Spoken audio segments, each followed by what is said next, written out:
好啦，咁咧琴日4月18號最後嗰場超霸杯嘅分組賽咧踢完之後咧，就其實咧琴日嗰兩支球隊咧就已經出咗線㗎啦。不過咧就我哋要知道就係佢哋邊個首名次名啦。咁琴日踢完之後咧，而家我哋都4支球隊出線嘅球隊咧，就我哋已經分咗啦。咁但係咧，另外嗰4支球隊咧，我哋就要抽籤。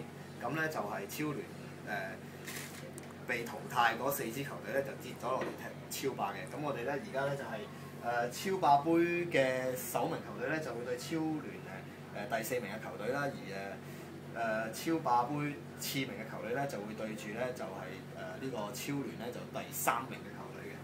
咁咧而家咧，我哋首先咧就抽咗2支第3名嘅球隊咧，就睇下就對邊一隊咧對豪家同埋邊一隊對美高聯嘅。咁我哋而家先咧就抽咗咧就對豪家嘅先。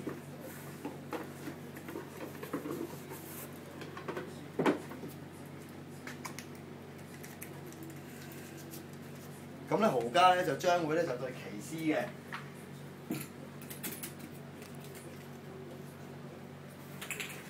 咁剩翻嗰支咧就因為得一隊嘅啫，咁應該咧就會係曼卡特。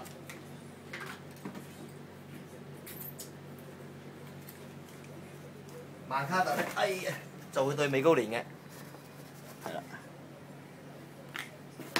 咁跟住咧，另外2支咧就睇下邊一支球隊咧就對景佑聯，邊支咧就對 K 寶啦。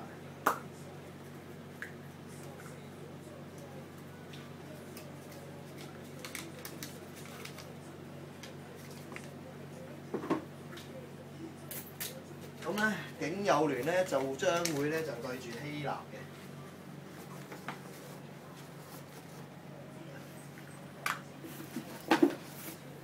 咁所以咧，最尾 K 寶咧就會係對住保迪啦。